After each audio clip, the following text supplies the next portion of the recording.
आदाब नाजरीन, जेके news wave का उर्दू खबरनामा लेकर मैं सबरीना महराज आपकी खिदमत में हाजिर। तो चले सबसे पहले नजर डालते हैं आज दिन भर की अहम सुर्खियों पर। फासिलाती मोड के जरिए हासिल करता पीजी डिग्री प्रमोशन के लिए दुरुस्त नहीं, DSE के। पट्टन में दोशीजा की मुबैना खुदकुशी, एक हफ्ते के दौरान 5वां वाकया। GDC हाजन 5वीं और 6वीं सेमेस्टर के तलबा का KU हुकाम की जानिब से मुबैना गैर मुनसिफाना तशखीस के खिलाफ एहतिजाज। जम्मू कश्मीर में गुरु गोबिंद सिंह का जन्मदिन मजहबी जोशो खरोश के साथ मनाया गया। और श्रीनगर में मौसम की सर्द तरीन रात, दर्जे हरारत -6.4 दर्ज। तो नाजरीन, अब पेश है खबरों की तफसील। स्कूल एजुकेशन डिपार्टमेंट ने कहा है कि साइंस स्ट्रीम में आराटी असातिज़ा के जरिए फासिलाती तरीके से हासिल की गई पोस्ट ग्रेजुएट डिग्रियों को सीनियरिटी और प्रमोशन के मकासद के लिए दुरुस्त नहीं समझा जाएगा। आज जारी एक सर्कुलर के मुताबिक फासिलाती निज़ाम के जरिए हासिल की गई पोस्ट ग्रेजुएट डिग्रियों को दुरुस्त नहीं समझा जाएगा।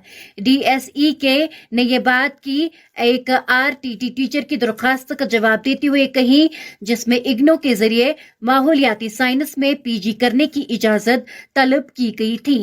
टीचर को जारी दस्तावेज के मुताबिक इस तनाजुर में यह मुतल्ला किया जाता है कि इंतजामी महकमा ने आगाह किया है कि साइंस स्ट्रीम माहौलियाती साइंस में फासिलाती तरीके से हासिल की गई डिग्रियों को सीनियरिटी और प्रमोशन के मकासद के लिए दुरुस्त नहीं समझा जा सकता। शिमाली कश्मीर के त्रिकुलबल पट्टन में 21 साला दोशीजा ने मुबैना तौर खुदकुशी करके अपनी जिंदगी का खात्मा किया। जराए ने बताया कि पट्टन के त्रिकुलबल इलाके में जुमेरात की रोज 21 साला दोशीजा ने अपने ही मकान के अंदर अपने आप को लटका कर अपनी जिंदगी का काम तमाम किया।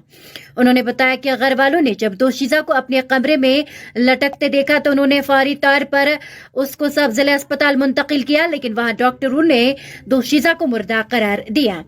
दरियासना एक पुलिस ऑफिसर ने वाकई की तस्दीक करते हुए कहा कि इस सिलसिले में एक केस दर्ज करके मजीद तहकीकात शुरू की गई है।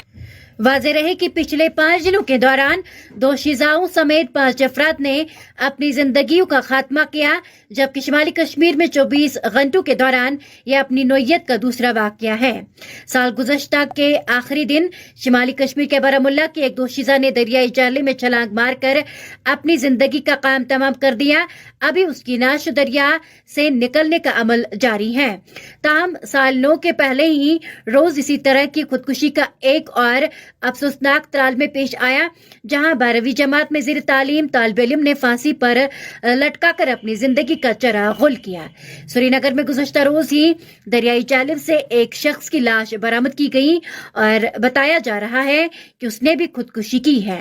3 हफ्ते कबल बारामुल्ला में दोशीजा ने दरियाई जालिब में छलांग लगाई और उसकी लाश अभी तक बरामद नहीं हो सकी, जबकि सोपोर में खुदकुशी करने वाली दोशीजा की लाश को बाजियाब करने की खातिर तलाशी ऑपरेशन जारी है। रियासी तहकीकाती एजेंसी ने जुमेरात की सुबह शुमाली कश्मीर के कुपवाड़ा जिले में कई मकामात पर छापे मारे। खबर एजेंसी कश्मीर न्यूज ऑब्जर्वर ने एक ओहदेदार के हवाले से बताया कि जिले में मुख्तलिफ मकामात पर छापे मारे जा रहे हैं। जराए ने बताया कि अभी तक वाज़ेह नहीं हो पाया है कि ये छापे किस केस के सिलसिले में मारे जा रहे हैं।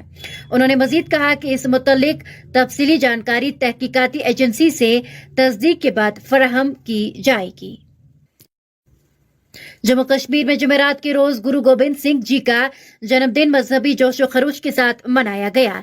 वादी कश्मीर में जुमेरात की सुबह सख्त सर्दी के बावजूद सिख बिरादरी के अरकान जो नए कपड़े ज़ेब-ए-तन किए हुए थे का गिरदवारों और दूसरी मजहबी मकामात पर तांता बंद रहा। श्रीनगर में सबसे बड़ी तकरीब कोहे मारा के दामन में वाक़या सिखों के मशहूर छठी बादशाही गिरद्वारा में मुनक़िद हुई, जहां हजरत महबूबुल आलम शेख हमजा मखदूमी रहमतुल्लाह अलैह की ज़ियारतगाह और शारिका देवी का मंदिर नजदीक में ही वाक़या है। सिख अकीदतमंदों की बड़ी तादाद, जिसमें खवातीन और बच्चों की खासी तादाद शामिल थी, ने जुमे की सुबह से ही इस गिरद्वारे पर हाजिरी देना शुरू किया। इस मौके पर सिख अकीदतमंदों के लिए لیے خصوصی لنگر کا بھی اہتمام کیا گیا تھا۔ چھٹی پادشاہی گردوارہ تقریب کی طرز پر بارہمولہ، ترال، جواہر نگر، بڈگام، سنت نگر، برزولہ اور وادی کی دوسری مقامات پر بھی تقریب کا انعقاد عمل میں آیا۔ سری نگر کے ضلع ترقیاتی کمشنر بھی چھٹی پادشاہی پر حاضری دی اور وہاں سکھ عقیدت مندوں کو مبارکباد پیش کی۔ گورنمنٹ ڈگری کالج حاجن کے درجنوں طلباء نے جمعرات کو کشمیر یونیورسٹی کے حکام کے خلاف امتحانی پرچوں کی مبینہ غیر منصفانہ جانچ کے خلاف زبردست احتجاج کیا۔ گورنمنٹ ڈگری کالج حاجن کے طلباء نے کشمیر یونیورسٹی کے حکام کے خلاف احتجاجی مظاہرہ کرتے ہوئے دعویٰ کیا کہ وہاں کی اتھارٹی نے حال ہی میں منعقد ہونے والے 5ویں اور 6ویں سیمسٹر کے امتحانات میں مبینہ طور پر تشخیص کے غیر منصفانہ طریقوں کا سہارا لیا ہے۔ 5ویں اور 6ٹھے سیمسٹر کے طلباء نے کشمیر یونیورسٹی کے حکام کی طرف سے امتحانی پرچوں کی غیر منصفانہ جانچ کا الزام لگایا، یہاں تک کہ KU نے بھی تمام مضامین کے نتائج کا اعلان نہیں کیا۔ صحافیوں سے بات کرتے ہوئے عمر ساقی GDC حاجن کے ایک طالب علم نے کہا کہ کشمیر یونیورسٹی ہمارے کیریئر کے ساتھ کھیل رہی ہے اور ایسا پہلی بار نہیں ہوا ہے کہ یونیورسٹی نے ایسا کیا ہے۔ ایک طالب علم نے الزام لگایا کہ نتائج چونکا دینے والے ہیں کیونکہ کوئی بھی طالب علم تشخیص کی حیثیت سے مطمئن نہیں ہے، جس کی وجہ سے وہ پریشان ہے۔ انہوں نے کہا کہ یہ کیسے ممکن ہوا کہ 2 دن میں ان کے پیپرز کی جانچ پڑتال کی جائے اور ایسا لگتا ہے کہ KU حکام نے صرف رسمی کارروائی کی ہے۔ احتجاج کرنے والے طلباء نے KU حکام سے اپیل کی کہ وہ اس معاملے کو دیکھیں اور اپنے کیریئر کو بچائیں اور دوبارہ جانچ اور نئے سرے سے جانچ کا مطالبہ کریں۔ کہ جو بچہ کالج میں ٹاپ کرتا تھا 93% لے کے یا 85% لے کے، اس کو منیمم مارکس 36 رکھے گئے اور پاس رکھا گیا ہے۔ جو لڑکا جس نے بالکل 80% مارکس اٹینڈ کیے، 80% اچھے سے کیا، تو اس کو خالی 23 مارکس رکھے گئے ہیں، جو کہ بہت بڑی ناانصافی ہے بچوں کے ساتھ۔ ہم اس لیے پروٹیسٹ کر رہے ہیں کہ ماجد زمان صاحب کو، کشمیر یونیورسٹی کو اس بارے میں سوچنا چاہیے، کیونکہ بچے سڑک پر آنے کے لیے مجبور کیوں ہوئے۔ اور اب آخر میں آپ کو موسم کے حوالے سے بتاتے چلیں کہ وادی کشمیر میں شدید سردی کا سلسلہ بدستور جاری ہے۔ اسی دوران سری نگر، قاضی گنڈ اور کپواڑہ میں جمعرات کو موسم کی سرد ترین رات ریکارڈ کی گئی۔ محکمہ موسمیات کے ایک اہلکار نے بتایا کہ سری نگر میں کم سے کم درجہ حرارت -6.4 ڈگری سینٹی گریڈ ریکارڈ کیا گیا، جو گزشتہ رات کے -5.2 ڈگری سینٹی گریڈ تھا۔ انہوں نے کہا کہ آج کم از کم درجہ حرارت معمول سے 4.3 ڈگری سینٹی گریڈ کم تھا۔ ناظرین، یہ تھا آج کا خبر نامہ۔ اسی کے ساتھ مجھے بھی اجازت دیجیے اور لیٹسٹ اپڈیٹس کے لیے دیکھتے رہے JK نیوز۔